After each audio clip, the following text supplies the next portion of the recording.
Good day again. The next topic of our discussion is a very interesting topic because this is one of the highly questionable practices that many employers these days resort to. Uh, Often, I recall one instance where I met a former student. I saw that she was wearing this uh, promotional attire of a network. So I told her, "Oh, that's good. So you're working with this big network." And then she told me, "Sir, I don't actually work with a network. I work with an agency." So it seems that the practice of uh, being engaged per se by an agency instead of directly by the company has become rampant, no, in our employment landscape. Now, in fact, not just the small businesses, but even big businesses apparently are resorting to this type of practice. Um, in the past, there's no such thing as agencies. No, I recall when I was new practicing lawyer, and I was working in a firm, and one of our clients is a big uh, uh, food business. We never spoke about agencies. No, in fact, they were directly hiring working students to work as crew of this food chain.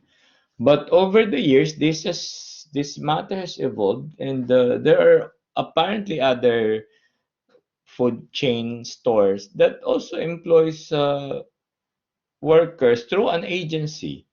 And these poor workers are always of the view that okay, we're just hired by the agency, we're not hired by the big company. Of course, they get the same prevailing minimum wage, they get the same supposed standards, but with respect to the security of tenure, that is where the difference lies. No, they become permanent employees of the agency, but not of the big companies. And sometimes these big companies have better benefits than the agency. The agency normally would just provide the basic prevailing wage. And if that happens, um, they don't enjoy the benefits that other employees enjoy. So somehow they could feel the sense of discrimination. We're doing the same thing. Some of them have been regular employees for the longest time by the big companies while they were just uh, uh, seconded to the big company by an agency, so their benefits are different. So you will see that in this particular scenario, you do not need a professional, a lawyer, or even a rocket scientist to figure out that this is plain and simple discrimination. But then there is that semblance of legality under the circumstances. Why? Because provisions of the labor code have been exploited. And this is where you should understand which is which one is legal, which one is not legal. And this is where the distinction between job contracting and labor only contracting differs. By the way, well, this is an older PowerPoint. This used to be regulated by Department Order 174, but presently Department Order 174 have been thrown out by the current administration, but it was replaced by another department order. But this department order, it did not entirely remove the prohibition on labor contracting or job contracting. Job contracting remains and still is a legitimate and a valid practice, but only that there are some safety nets that have been employed. But before we further move on, it is important that we understand when it's legal, when it's not legal. Now, take note that whether you're engaged in a legitimate job contracting or an illegitimate job contracting, there will always be that solidary liability, meaning both the principal and the agency or contractors are liable for all wages of the workers. No? Although if it's legal, indirect employer lang ang principal as to the unpaid wages. So we go first to what is legal. And what is legal is what we call as a legitimate job contracting or simply job contracting. Now, the law, you have to base the determination of whether it's legal or it's not legal based on the law or the labor code. Now, what does the labor code say? Now, there is job contracting if the following conditions are present. So ito yung this is the one that is legal.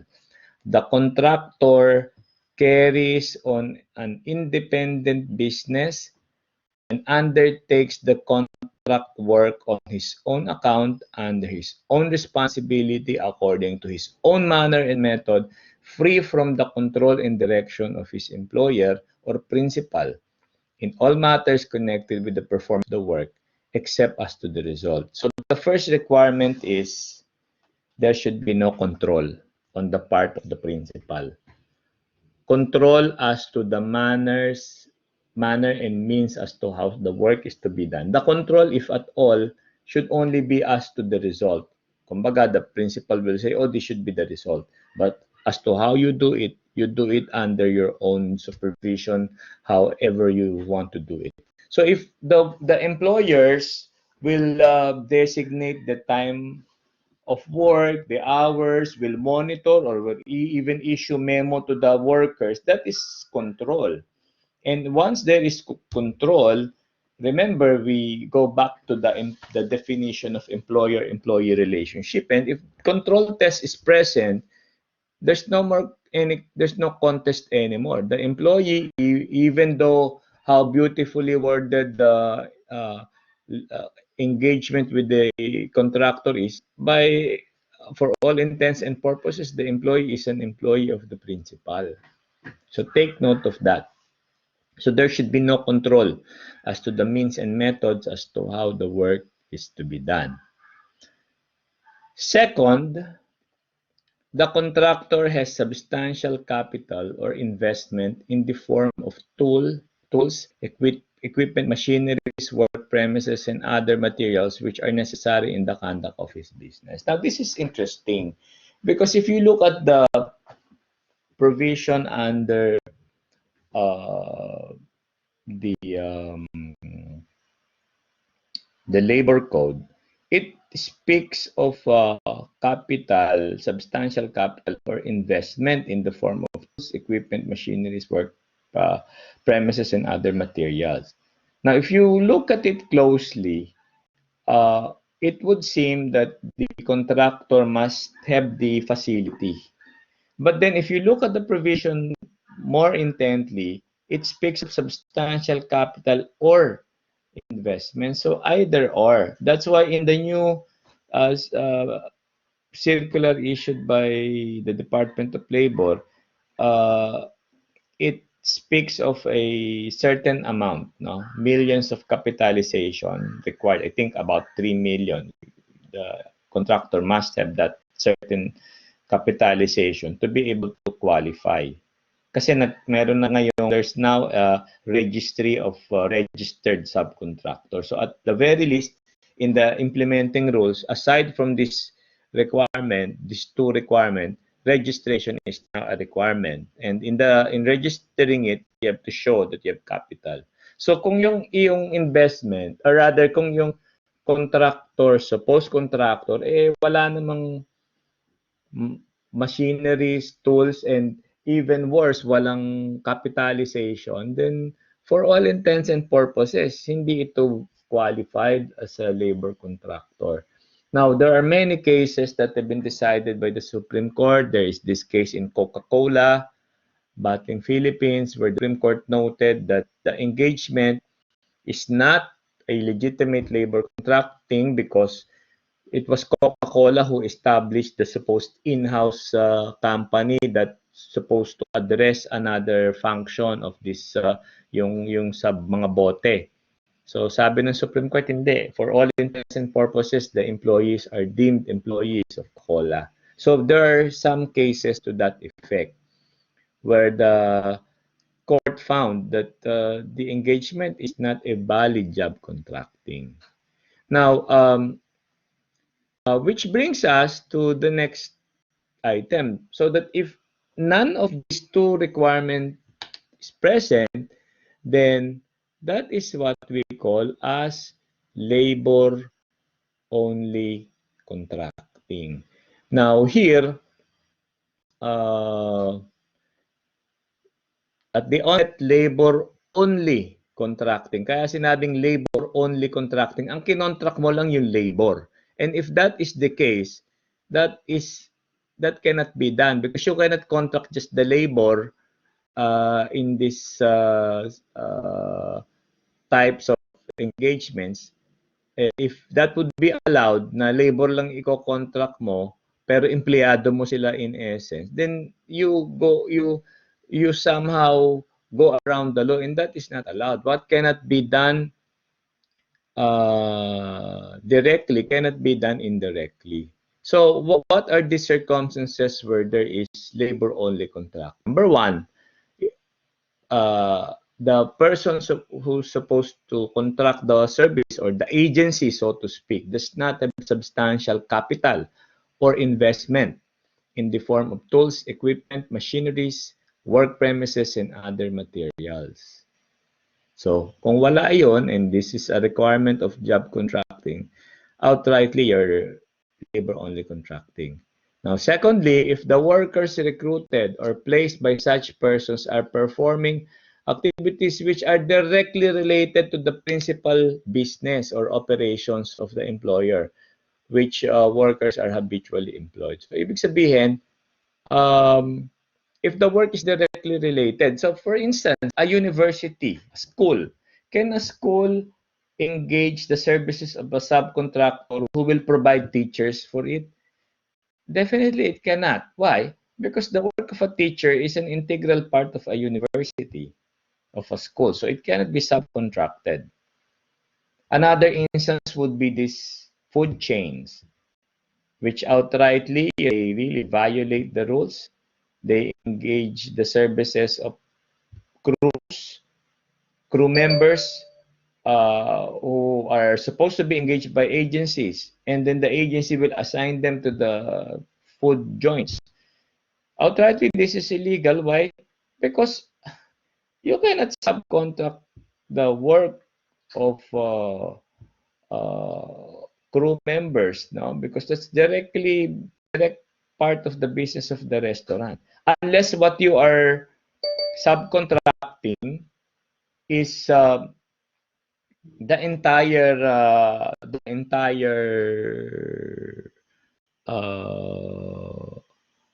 business, no, like for instance in the case of Ayala Alabang Club, they engage the services of a restaurant to take over the entire restaurant. So that's different because it's the management of the restaurant that was taken over. So it is not on a piecemeal basis. But if it's on a piecemeal basis, and it would appear that you have workers that are um, uh, hired by the restaurant and workers that are hired by the the agency, means that creates confusion and discrimination. So clearly that shouldn't be allowed. Now, aside from that, take note, no, labor contracting is prohibited, and the person acting as contractor shall be considered merely as an agent or intermediary of the employer, who shall be responsible to the workers in the same manner and extent as the latter were directly employed by him.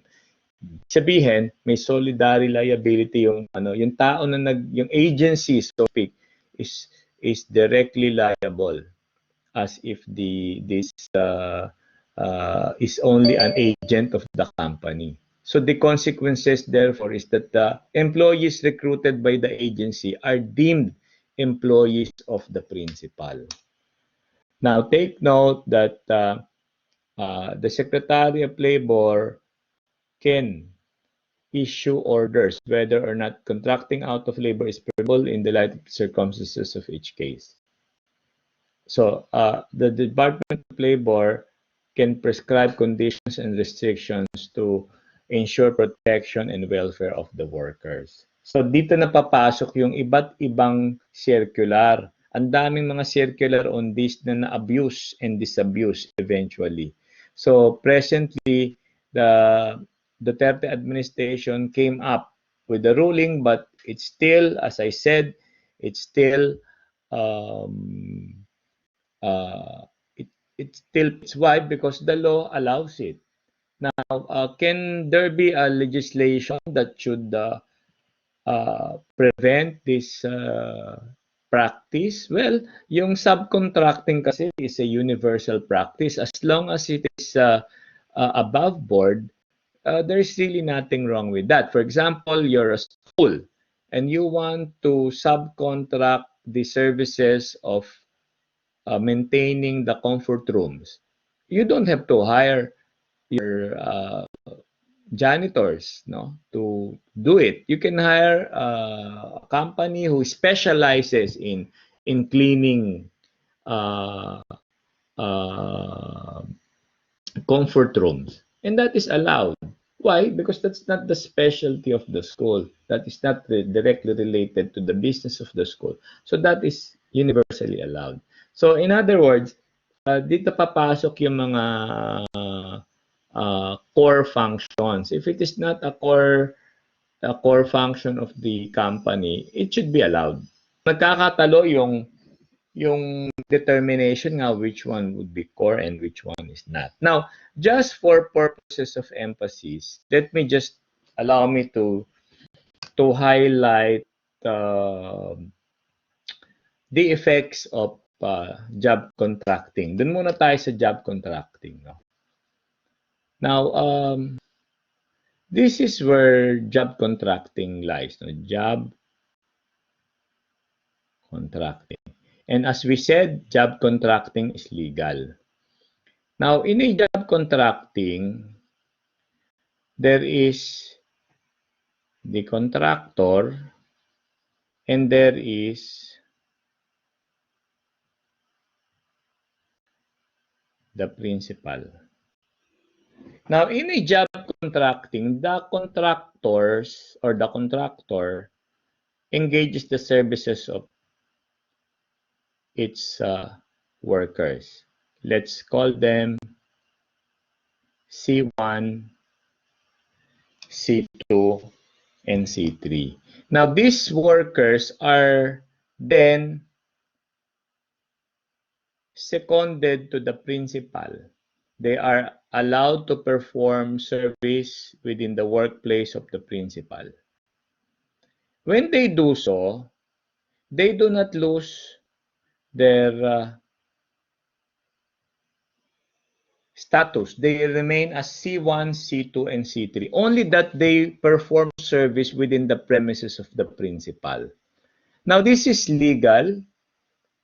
Why is it legal? Because the principal should not be precluded to um, to subcontract certain types of works. as long as they are not related to the business, and as we said, there is substantial capital or tools and equipment on the part of the contractor. So this is perfectly legal. So what happens here is that notwithstanding the transmission or the assignment of C1, C2, and C3 to P, they remain C1, C2, and C3. So whatever responsibilities that an employer will have over them, the contractor generally remain responsible for everything. And and there is no direct employer-employee relationship with the principal. So here, C1, C2, and C3 are not employees of the principal.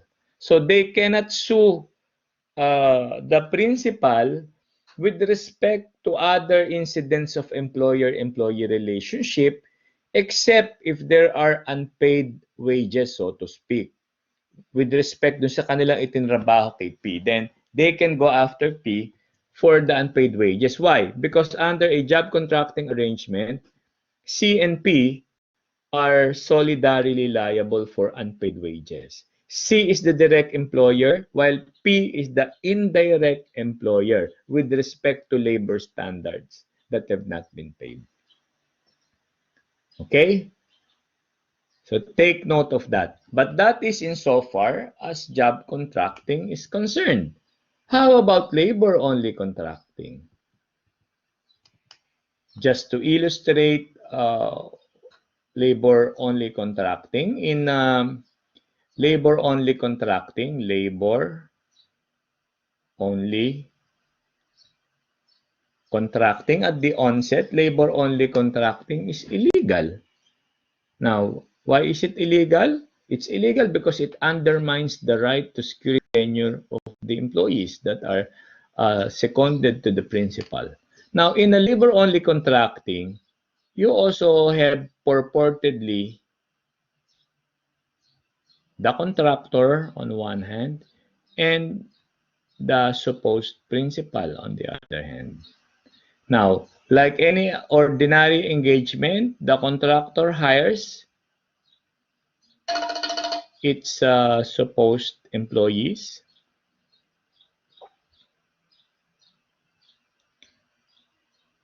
and they are supposed to assign them to the principal. Now, this is where the trick lies. No? Under a labor-only contracting arrangement, it's actually just the labor that's being contracted. Therefore, for all intents and purposes, C1, C2, C3, when they are seconded to the principal, they actually lose their supposed personalities as employees of the contractor, but in law, they are actually the employees of the principal. So this is where the difference lies.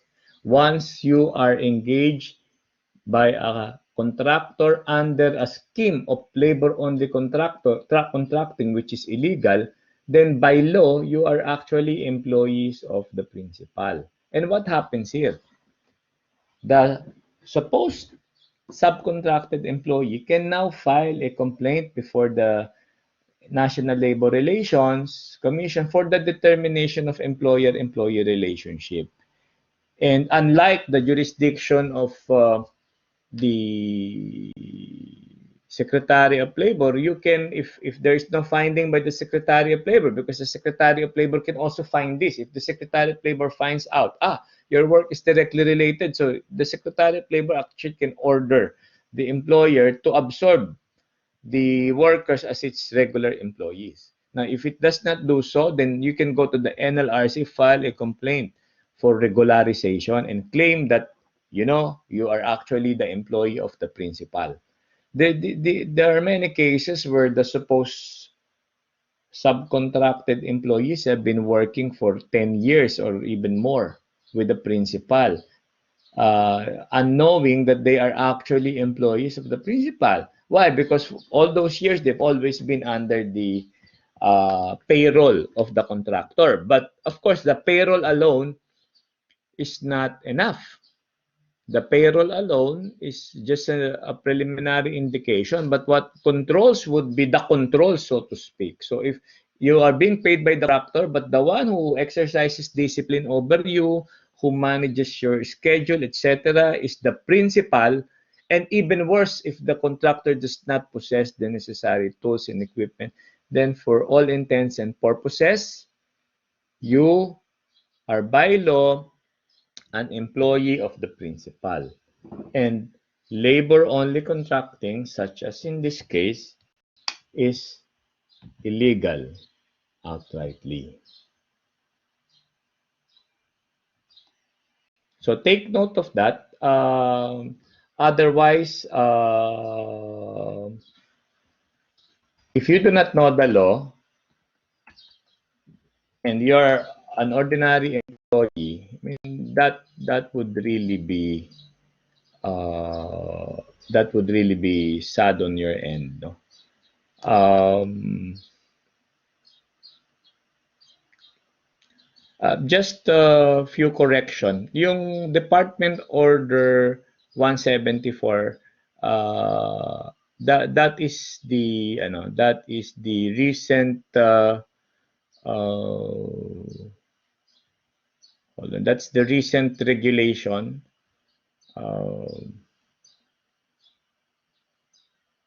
that implements Articles 106 to 107, etong labor only contracting nga, no? And I will be sharing with you this role. I want you to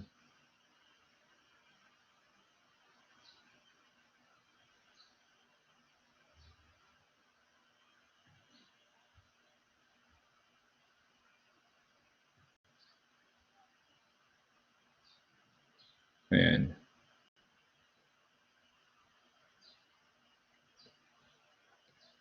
Medyo mahaba-haba ito. This was implemented in March 16, 2017. Ano? I'll be uploading this, but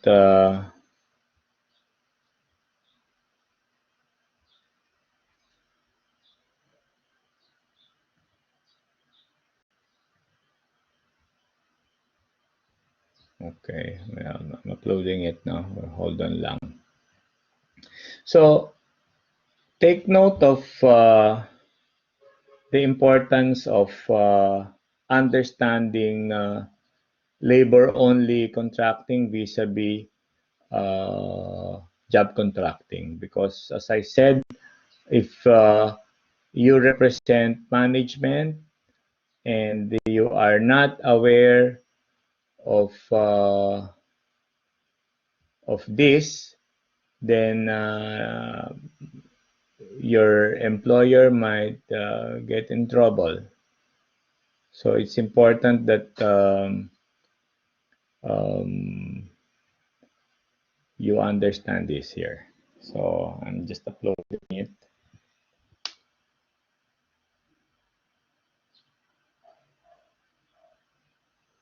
Because there was a pressure that came from the labor sector before, which calls on the president to abolish labor-only contracting and even job contracting. But the president's hands are tied because the law allows it. And as I said, this is a universal practice. The practice of job contracting is a universal practice. So that cannot just be taken out. What is important would be the safety nets. Now, in the advent of the pandemic, I would expect that there will likely be uh, a number of takeovers, no? Because often if it becomes an issue that management could no longer manage certain industries, they might be forced to subcontract in a way this the nature of some of their businesses. And as I said, this is not exactly prohibited. So this is the rules implementing 106 to 109. So as you can now see, there is the definitions have not changed, but there are payments of bonds that may be required, no? Here. Yan. So, the same definition. In-house agency, ito yung mga hindi allowed, no? So, yung substantial capital, yan. Just a correction, the substantial capital has been raised to 5 million, no? Before kasi it was 3 million, now it's 5 million. Now, it did not exactly prohibit job contracting, but as you see, there are now examples of specific grounds, no? And other illicit forms of employment arrangement. So, ayan. Yung kabo, parang yung union is being asked to get workers for the company, etc. So, these enumerations, contracting out of a job or work through in-house agency, ito na, actually, ang ginawa nito, yung may mga jurisprudential teachings, in-incorporate sa rules. No, yung sinabi ko nga kanina na in-house. Yan, or if you contract out because there is a strike and all. So, ano to, these, you just read them. These are measures that discourages these types of arrangement. No? And take note of this. No? There are also instances where it can be presumed that the principal is deemed the direct employer. So, ibig sabihin, pag may yung prohibited activities present, then yung employer is the direct employee, which is what we explained earlier. Now, there are permissible contracting that's allowed, no? Take note of this, no?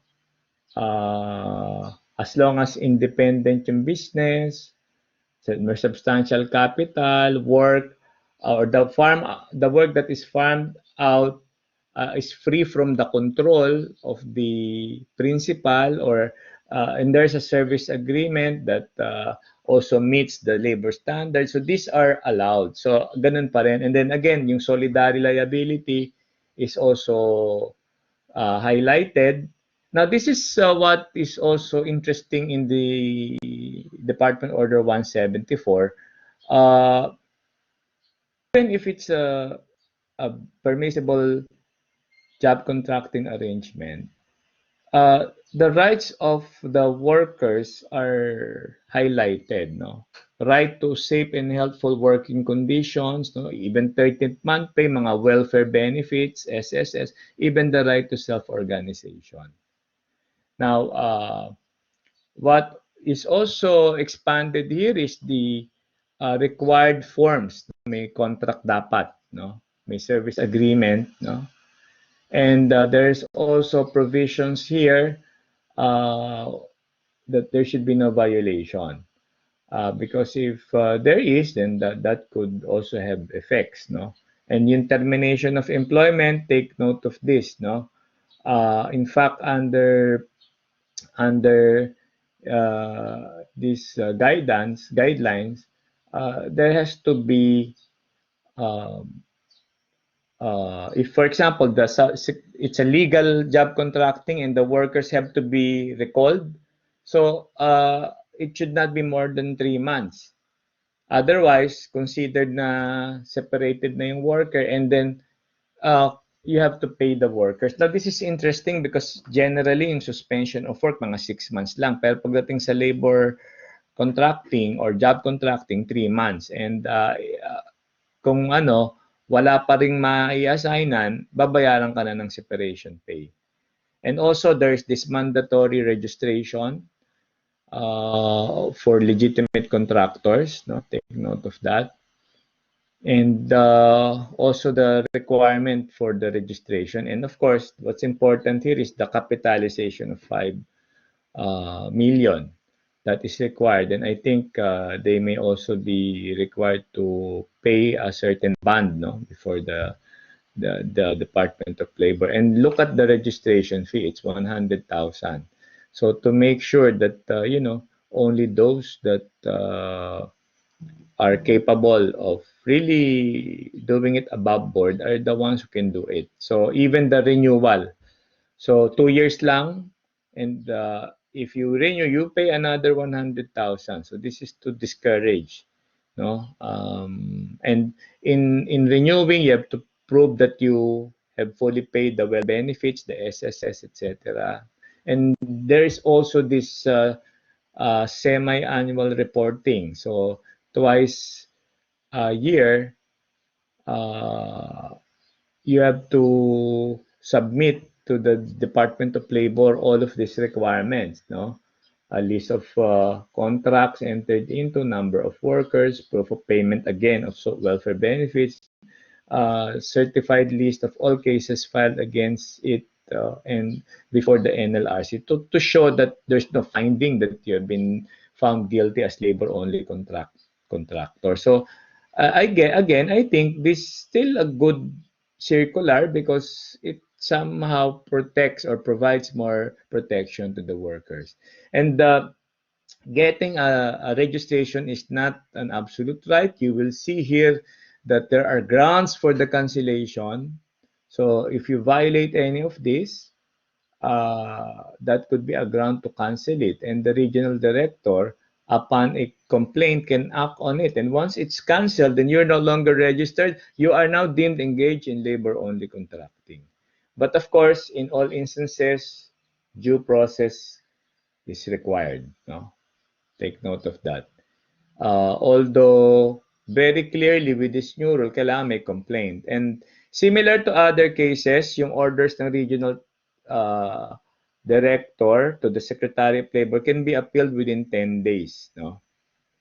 And although the Secretary is bound to resolve it within 30 days. And of course, what is the effect of canceling it? The effect of canceling it is that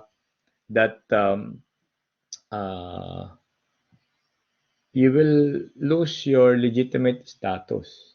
And if you lose your legitimate status, you are now considered as labor-only contractor.